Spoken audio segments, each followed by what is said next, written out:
Ever wish you could walk around inside of your favorite TV and movie homes? Well, on this channel, you can. Today we'll be exploring the mid-century masterpiece from Don't Worry, Darling.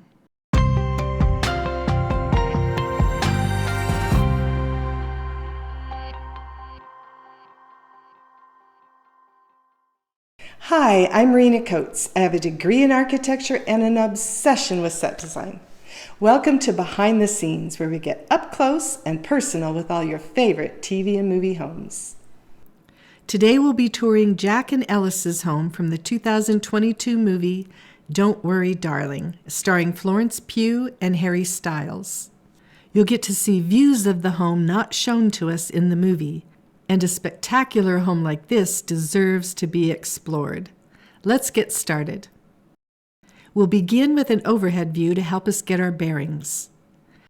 This is the entry with a bar on this side. The kitchen is here, the dining room here, and the sunken living room is over here. There's a long hallway here that leads to Jack and Alice's bedroom, with their bathroom here. The hallway has a wall of windows, which helps create the slim courtyard outside completely bordered by windowed walls. So cool. You'll notice some leftover spaces in the floor plan. These areas could be a laundry room, another bathroom, or possibly even another bedroom. Let me know in the comments what you would put there if it was your home. You'll also notice that there's no door leading to a garage. That's because this home used a carport instead. This is very common with mid-century homes in Palm Springs, which is where the exteriors were filmed. And although the exteriors were shot in Palm Springs, all of the interiors were filmed in a studio. One fun fact about the cul-de-sac in this film, in real life, they're all duplexes, but due to some clever camouflage with landscaping and camera angles, it appears as though they're individual homes. Now, let's go inside. We'll begin with the kitchen. There's so much to unpack here, such as the round island with an octagonal base, the built-in banquette in the corner, with another eating area in the opposite corner of the kitchen, attached just below the counter.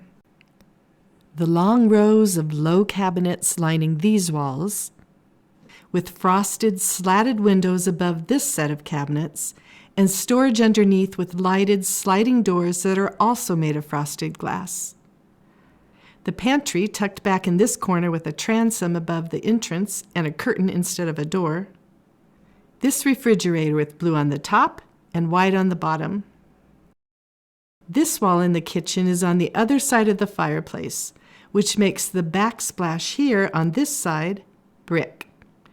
And the white globe lighting seen over the island and banquette are repeated down the hallway here. Let's take a slow walk around just the kitchen for now before we move on to the rest of the home.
Now on to the living room and dining room.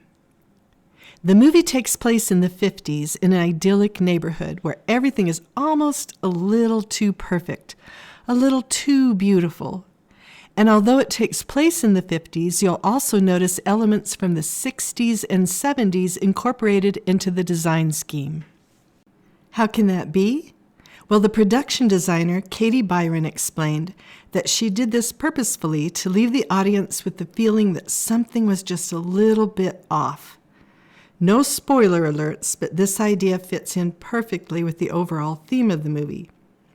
And it was a brilliant addition, as well as an example of how good set design can both please the eye and also support the plot. The set designers scoured local estate sales and antique shops for many of the pieces shown in the film. One of those finds included this original Sylvania television. Some of the furniture was designed specifically for the movie. But we also see iconic pieces such as the leather butterfly chair in the little courtyard outside this window. Here are some of the fun elements found in the living room and dining room.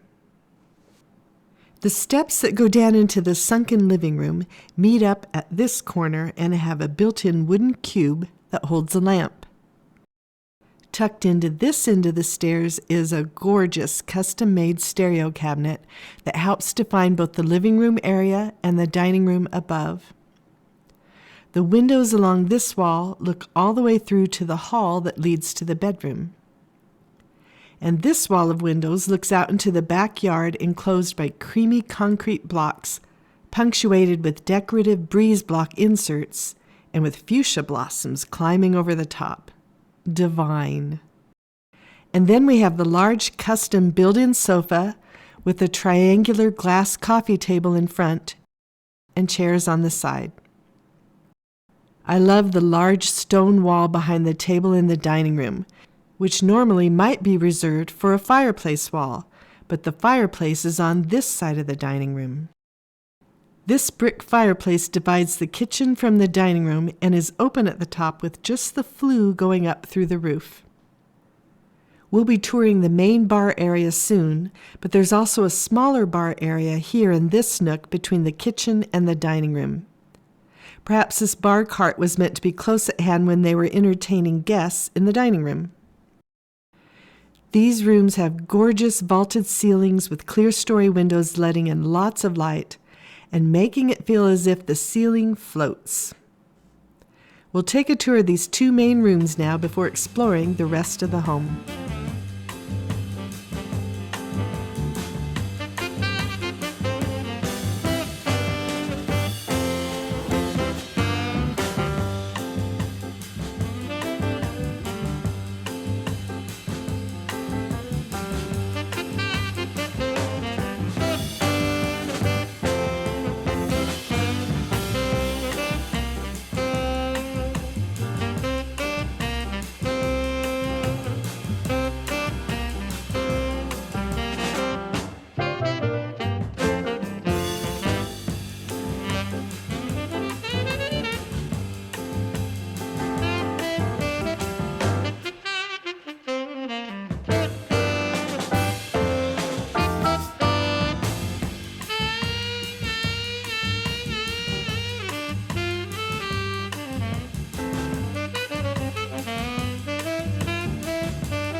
Next up, the bar and bedroom.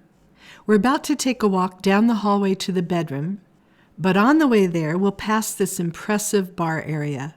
It's placed front and center in the home, not hidden off in the background or in a den or basement as in some homes of this era. It has a lot of lower cabinetry, a sink, a mirrored back wall with glass shelving housing the bottles, and a see-through upper cabinet suspended from the ceiling here. As we walk down this hallway to the bedroom wing of the home, you'll notice that it also drops down like the living room did. Nice touch. And as we turn and walk down this long hallway with the wall of windows, take note of the pictures on the wall. I've included some photos of both Harry Styles and Florence Pugh when they were younger, as well as some stills from the movie. When we get to the bedroom, you'll notice a large boulder that pierces through the wall into the corner of the room. This reminded me of a similar element in the Clifftop home from the Judy Garland version of A Star is Born. That film also featured a gorgeous mid-century home, and it too had a boulder intruding into the interior of the home. I've made a tour of that home as well. I'll put a link below if you want to explore that mid-century gem. Now back to the bedroom. It has a wall of windows on two sides of the room and a wood-paneled wall behind the bed, with custom-made nightstands built into the bed frame. The adjoining bathroom is here. We'll take a tour now, starting at the bar and continuing on down both hallways, and then entering the bedroom. After that, we'll tour the entire home, entering the home from the outside and coming in through the front door.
And now we'll take the full tour of the entire home, entering through the front door from the outside.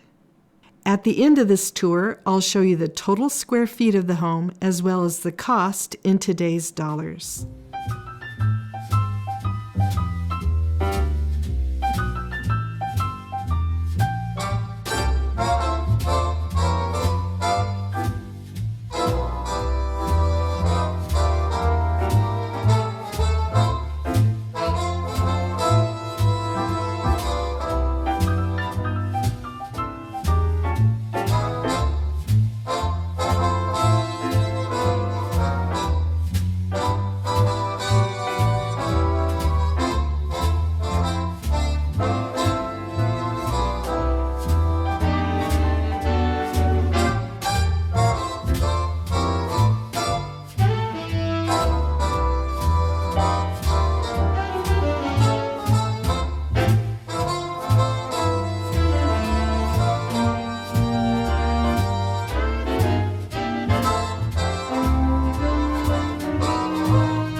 TV or movie home tour would you like to see next?